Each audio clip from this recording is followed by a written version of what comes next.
You know, we've known each other for many years. In fact, our two families go way back. And when my brother Rob was first elected to City Hall, Jack was a seatmate and showed Rob the ropes. And Rob got along with Jack very well. And Jack and Rob showed that you don't have to agree on everything to work together. But before I start off with a speech, I have a beautiful picture that we found, and this says everything, and I want to present this to you, Mayor. And there's you, and there's Rob, and there's Jack, a bronze statue, but first I'll show it to the cameras. Kind of, look how beautiful that is. You always try to make me cry, don't I you? know. I don't. Thank you so much. People don't understand. You kind of get choked up a little bit. That's my mother-in-law. Yeah. And that's Mike. Pam McConnell is no longer with us. That's right. He's no longer with us, and he's no longer with us. She's no longer with us. So. Yeah. So that's a beautiful bronze statue, and I remember Rob coming to me and saying there was a request to name the ferry docks after him, and we, without hesitation, Rob said immediately, because again, you don't always have to agree on things to really learn. And Rob, Mayor, told me that when Jack was beside him, he showed him the ropes on how City Hall worked, because Jack was an expert at how City Hall worked. And I said, Rob, then how did you know what to vote? He goes, I just looked over at Jack, and usually I press the opposite button than he did. So he's, but in saying that, in that time, I've also had the pleasure of getting to know the mayor as a thoughtful leader who brings people together, because that's how you get things done, by working together. And Mayor Chow and I were committed to working together. And while we won't always see eye to eye, we won't let our differences get in the way of moving forward on things that we agree on, like building homes and building public transit and critical infrastructure projects. Those are the areas that are critical to the people of Toronto, but also areas that we can work together. We've already shown what we can do to help solve some of the Toronto's most pressing challenges when we work together. Ontario is investing another $42 million, including $26 million for the City of Toronto through the Canada-Ontario Housing Benefit to ease growing pressures on homeless shelters by helping thousands of asylum seekers move into long-term housing. In Toronto and across Ontario, too many newcomers searching for a better life are struggling right now. They're living in our shelter systems, church basements, or out on the streets. Even in my area up on Albion Mall, they're living in a store, and that's just unacceptable. We need all levels of government working together to tackle this crisis, and Ontario and Toronto are stepping up. In fact, Ontario has been there to support Toronto in a big way. This year alone, the province is providing $3.3 billion with a B to support the city's operations, with billions more in capital funding for major infrastructure projects, including more than $30 billion to build new transit. Investing in the city has never been more important, because we know there's more work ahead. Toronto is facing deep financial challenges that are no longer sustainable. We need wholesale intervention. We need governments to work together to deliver solutions that protect services, avoid new taxes, and put the city on a path towards long-term financial stability.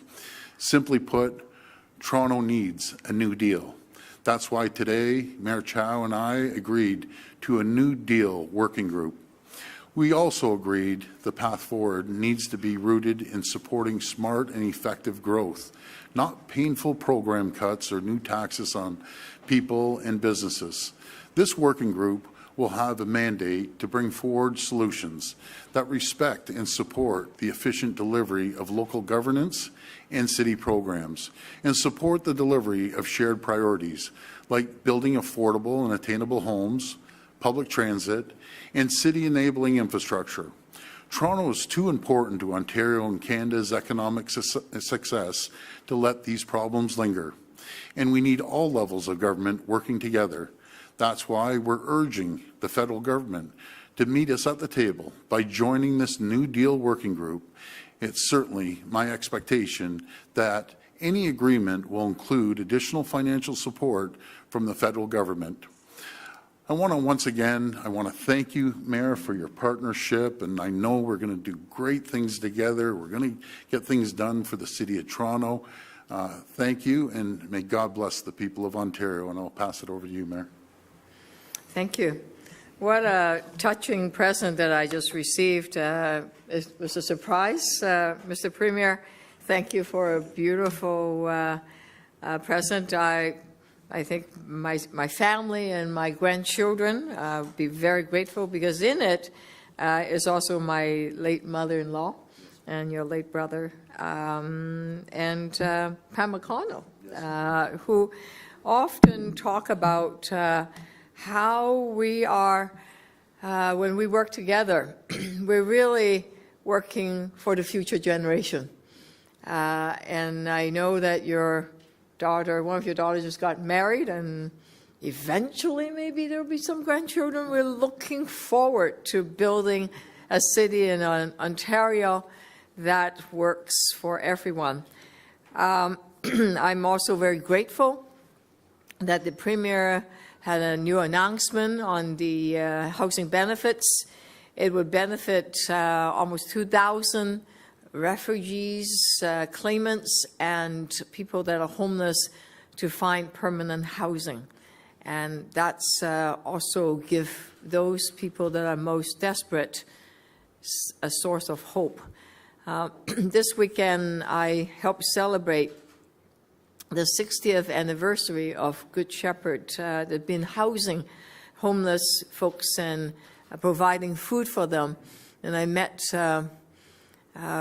one woman there that were homeless, were addicted. She came up to me and said how her life changed because she had an agency and a home that she feels very comfortable and secure in, and that she's now helping other people. This city is full of people like that. What we need to do, of course, is to work together to build a city that's more affordable, safer, and more caring, where everyone feel they belong, whether they are from different parts of the world, just arriving here, or that whatever income level they are. Today's discussion ranged on many topics that are really important to people of Toronto and Ontario. The Premier and I agree that Toronto is the economic engine.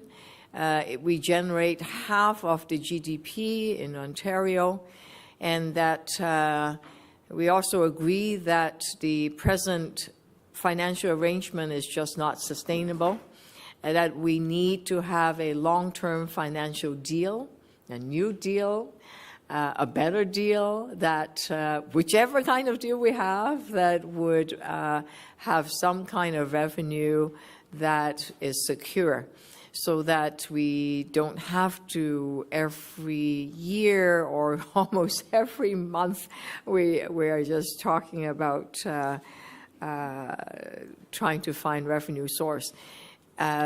The Premier and I also know that the city is in a financial crisis situation. We have a deficit of $1.5 billion that we have to find solution. So we're very grateful this working group will conclude and have results by the end of November, in time for the city budget, because we have to have the budget out and begin to put together next year's financial preparations. So the third thing that we agreed on is that we are stronger together, that the only way to accomplish something is by working together. And there's a pledge that we'll work closely together in order to accomplish this new deal.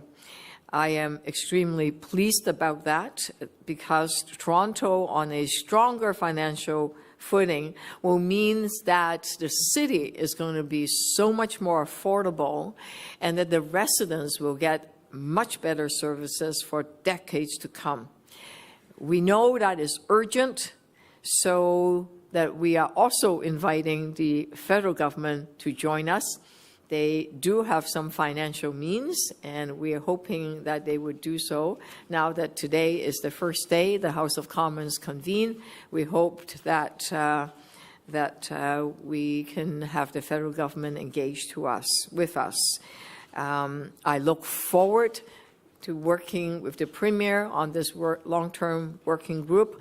Not that we're going to agree on everything, but we certainly found the common ground, and we will work closely together so that we could create a more affordable, more transit-friendly, and a more caring and safer city where everyone feels they belong.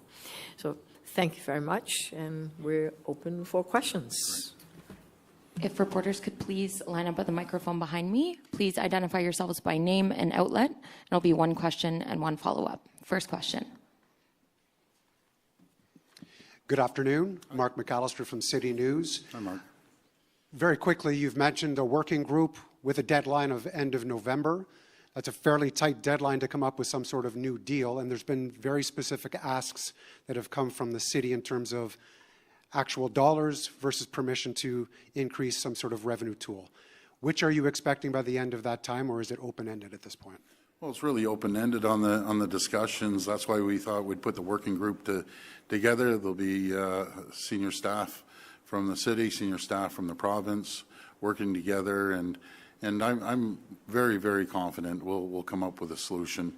We understand the situation the City of Toronto is in, and we're going to be there to support them every step of the way to have sustainable funding. And as the mayor said, it's not, coming hat in hand every few months or every year. It's a plan that we're going to be able to move forward and support the City of Toronto. I have always said, as you've heard, Ontario's the engine of Canada. Well, Toronto's the engine of Ontario, and we have to make sure we're working together collaboratively and cooperatively. Perhaps the mayor can answer the question as well. Do you have expectations from this working group? Yes, we know that the Premier understands our financial situation. Premier Ford had been a councillor, lives in Toronto, understands the needs of having a fast, reliable, and affordable public transit system, understands the importance of maintaining our core infrastructure, also understands the importance on whether it's policing or childcare or taking care of seniors, all of the clean water, you name it. we are in those service areas. So Premier Ford understands that. He understands that cutting core service is not the way to go. It would just hurt the local residents. That's not what we want. And we'll find ways to cooperate to deal with that budget deficit that we have, which is in many ways structural.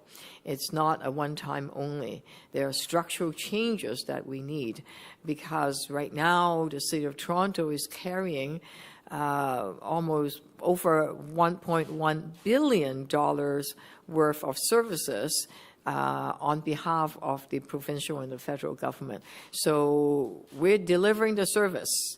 We are just not getting the bills paid, which means that that's one of the key reasons why we're in a deficit position. So the Premier understands that, and that's what we're going to work to solve, which is why we also said that we need the federal government on board, because the $1.1 billion worth of service that we are providing that are both provincial and federal responsibility, it's a shared responsibility. It's not just the province.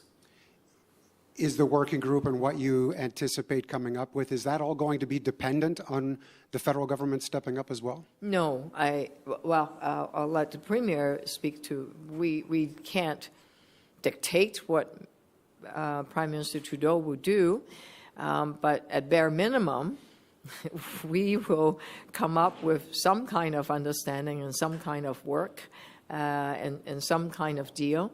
We do hope that the Prime Minister will join us, or his office will join us, but I don't think it's contingent on having their agreement. But we certainly would like to see his government contribute significantly. Yeah, and thank you, Mayor, for that. It's critical that the federal government steps up.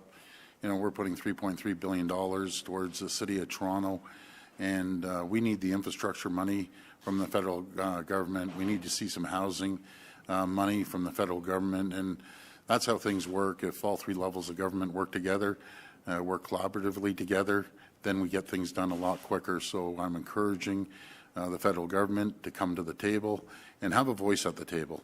That's the most important. Hi, good afternoon. Matthew Bingley from Global News. Premier, your tone seems to have shifted a little bit today. A lot of the conversations when you mention Toronto is looking for savings, looking to cut and efficiencies.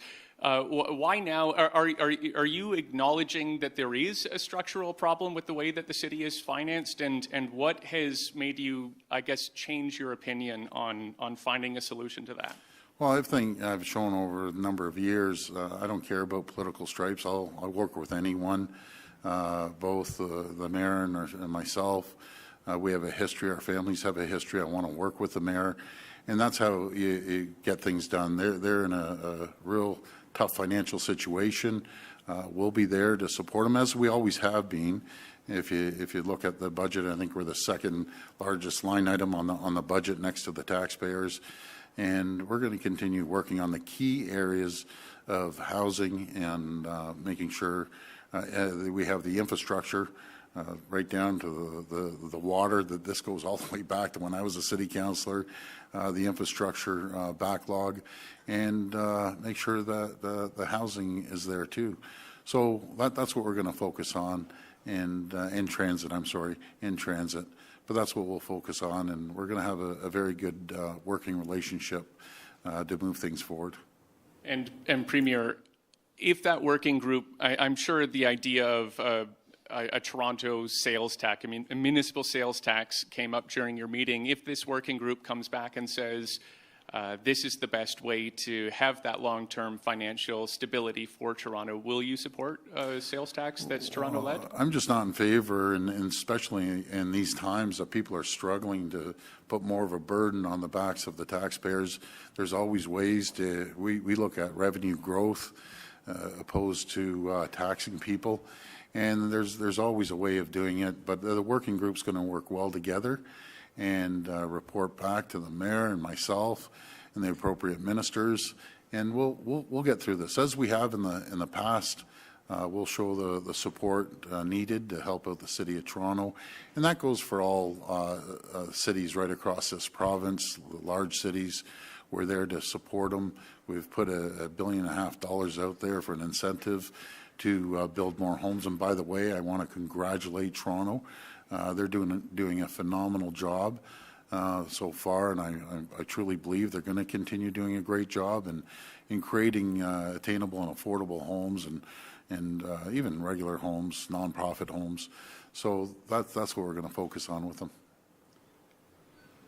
Ben Spur from the Toronto Star.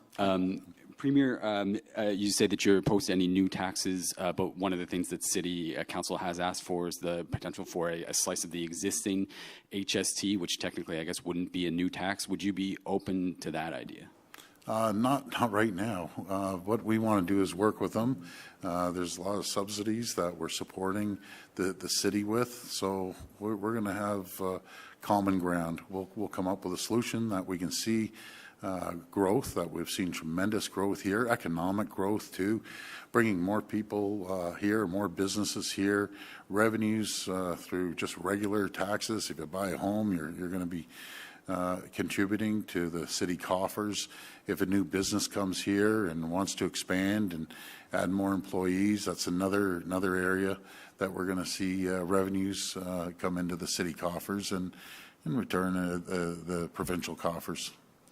And to the mayor, a couple of weeks ago, council voted to support the idea of a municipal sales tax and to explore things like parking taxes and a whole bunch of other new revenue tools. And yet the mandate of this working group says that one of the goals is to avoid new taxes. So how do you square what council has asked for and voted for with this working group that you've committed the city to today? Well, whatever kind of revenue, we, the City of Toronto, really doesn't completely care where the money comes from as long as there's structurally a promise. So, for example, if the existing existing sales tax, a portion of it can be shared, or that some of the services which we delivered, whether it is some of the highways or we deliver welfare, for example, on OW. We also deliver childcare services. We deal with policing.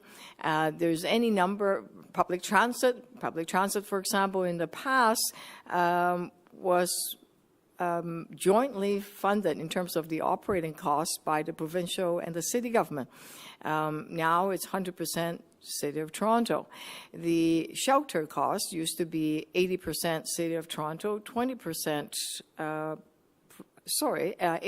provincial, 20% municipal is now 50-50. So I can go on and on about how connected we are in terms of these two levels of government, but the percentage has to be right. It has to be sustainable, because what we've seen in the last 20 years is that more and more costs are being loaded on to the city property taxes.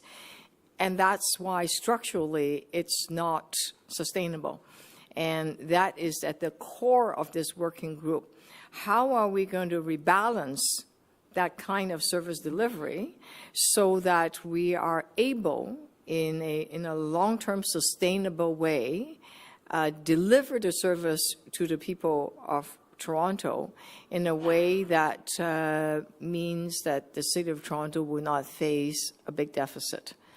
So that's at the core, which is why it's called a New Deal. It is a different kind of arrangements. So as to where the funding comes from, it's really up to the province of Ontario. And I know Premier Ford has a wonderful surplus that makes me quite jealous. And wherever he can find the funding, I will just welcome it. Hi, Mike Crawley from CBC. Mayor Chow, it sort of sounds from what the Premier just said that he's closing the door to the idea of Toronto having a share of the sales tax or a new sales tax. Or the existing sales tax, it could be. But he also said no to that as well. It just New one. So he said new one. You don't want to actually add more taxes, which is in some ways we are coming to life is getting difficult because the housing cost is so high. So people are having a hard time getting by. So we both of us are committed to making sure that life is affordable for ordinary people. Absolutely. That is a top priority. And in order to make it affordable, the Premier seems to be saying that you don't want new taxes, but what about the existing taxes that is already being people are already paying now? Right, but I actually didn't get to my question, which was... Oh, sorry. How do you feel about the fact that he just here at the podium said that he's not at this point open to the idea even of sharing a portion of the existing tax? How do you feel about that? I'm sorry, I didn't say the existing tax. I just don't believe we should be raising taxes in the situation that the people are feeling the pressure on increase in grocery costs, increase in gas costs, high mortgages. But we're Mike, what we are going to do, we're going to sit down, we're going to work collaboratively together, and we're going to come up with a solution. We fully understand the situation. Toronto's there. We're there to support them in many different areas. That's why, again, we're making sure the $3.3 billion, second largest line item, which hasn't been that way for many years. We're there to support them, but we will work together and look at key areas of infrastructure and housing and transit. That's going to take a real burden off the backs of the City of Toronto, but we'll work together. Okay. Thank you. My second question is Ontario Place. Neither of you has mentioned it. Did it come up in your meeting? Mayor Chow, what did you say? Premier, what did you say? What's happening with your plans for the Ontario Place redevelopment and Mayor Chow's concerns about that? Well, New Deal doesn't mean, so let me do that again. New Deal doesn't mean new taxes. I think that might summarize that last conversation. Yes, Ontario Place was discussed, and my position has always been clear. There's a City Hall process. I want to make sure that it's honored. It wouldn't be delayed, because I think it's important that when we made a promise that the final planning decision would come forward in December, that would be honored, because it's important that we don't, once we said that is what we said we would do, we will do so. I think there was a bit of concern that that the city will deliberately try to delay that process, but the planning process is what it is, and it will continue. I believe the consultation just finished, and a new submission have been given to the city planner, and the city planner will make a recommendation, and it will come to City Council for decision in December. That had been our commitment for quite a long time now. Go on. Good afternoon, Natalie Johnson, CTV News. A question for the mayor. Mayor Chow, a local resident and prominent businessman, took out a full-page ad in the Globe and Mail on the weekend, saying that, in his view, Toronto is a city in decline. He cites getting assaulted on the streets, his staff fearing taking public transit, traffic being worse than ever, taxes going up. He lays the blame for this squarely on City Hall. How do you respond to this kind of allegation? And do you think Toronto is a city in decline? Well, let me tell you what I did this weekend. We had the Polish and Ukrainian festivals. We had yesterday the Terry Fox Run. We have the 60th anniversary of the Good Shepherd, helping people that are homeless. People are out on the street. There's a gigantic rubber duck with the waterfront festivals. It didn't look to me, that's only Sunday. I didn't even go to the Saturday. We had the Asian festivals. We have opening, the Portuguese president coming to Toronto, opening, groundbreaking the first Portuguese-speaking long-term care home. My gosh, the kind of building, the kind of activities that's on the street, it's exciting. People are having a great time. They are shopping and eating and enjoying each other's company. It didn't look to me as it didn't feel like a city in decline at all.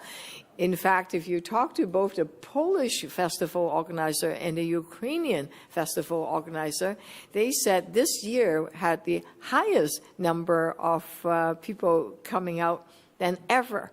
So that gives me great confidence that our city is vibrant, is diverse, is celebratory, and people are enjoying each other's company. Now, having said that, can it be safer? Absolutely. Yes, we saw some violence on the street. And can it be more affordable? Yes. Can the service be better? Absolutely, which is why we're here. Can it be more caring? Yes, of course. But those are the things we can work on. But I reject that whole notion that the city is in decline. It needs help. We need the provincial and the federal government helping us, but we need the citizens chipping in, which they're doing. They're volunteering. They are working hard. But I reject the premise that we are in serious decline. Hi there, Alan Hale from Queen's Park today. So during the AMO conference, we heard from the Ontario Big City Mayors and AMO that that municipalities other than Toronto also need new revenue tools, a new deal. So you are doing this with Toronto. When can we expect you to start negotiating new deals with other cities? Well, first of all, we've probably contributed more to municipalities in this province than any government in the history of this province, working hand in hand with them. We just put out a $1.5 billion deal to build homes, and they have that incentive and the target to meet. That will also create more revenues as we have more homes built. We're building brand new transit right across this province, delivering GO train service, two-way all-day GO to many locations. We're also building right in people's communities, including Toronto here, $50 billion worth of infrastructure, new hospitals or addition to hospitals that will take care of the healthcare side of things. We've cut the child care down by 50%, saving families from $8,000 to $12,000 per year. And we're building roads, we're building highways, we're pouring money into infrastructure. We're going to continue doing that. We do need the federal government to step up with the infrastructure plan. So we're going to continue working with all municipalities. And I mentioned that to the mayor in our meeting too. Yes, we're going to support Toronto, but we do have that obligation to support all 444 municipalities across the province here. All right. Could you tell us if there were any property developers such as Mario Cordellucci or Shakir Ramatula at your daughter's wedding this weekend? No. Hi, Premier. Jack Cowan from the Trillium.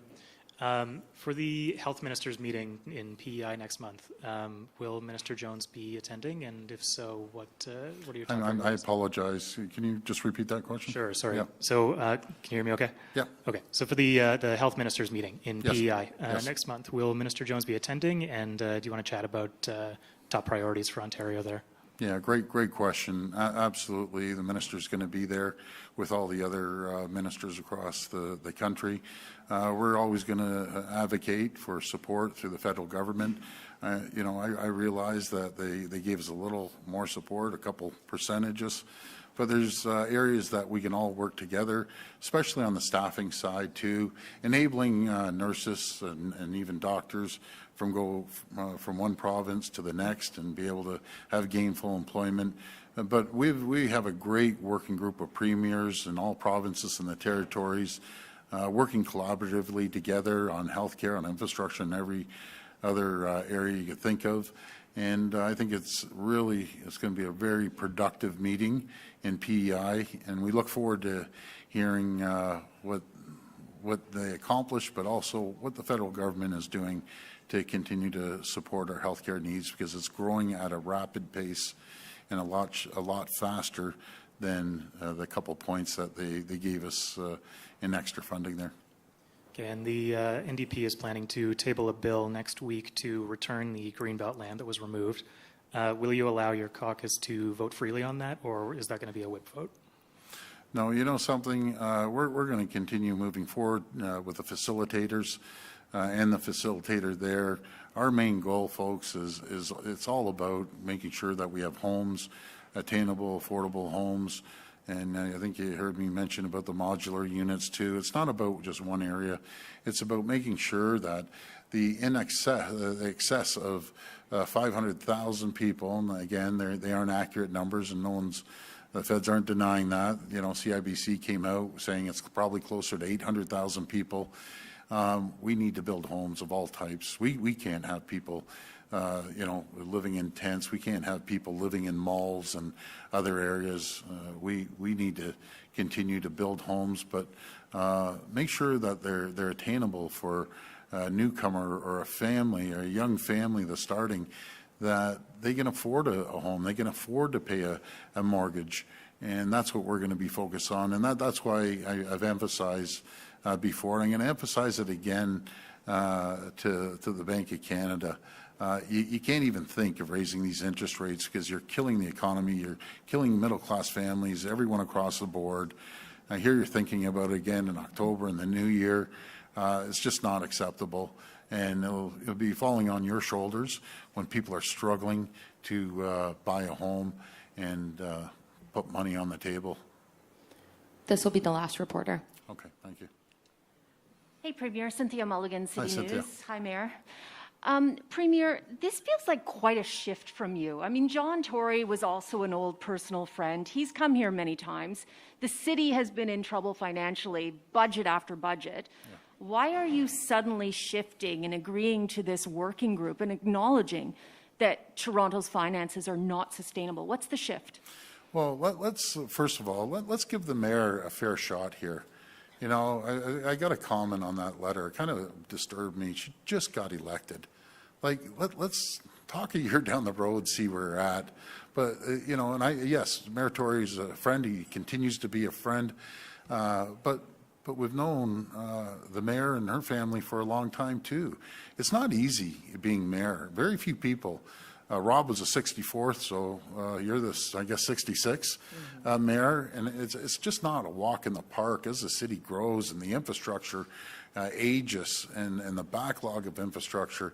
And even under Mayor Tory, we supported the city in a massive way. We're going to continue supporting not just Toronto, but other cities across our province. But they need the support, and I'll work with Mayor Chow as I worked with Mayor Tory. It's all about working together, collaboratively together.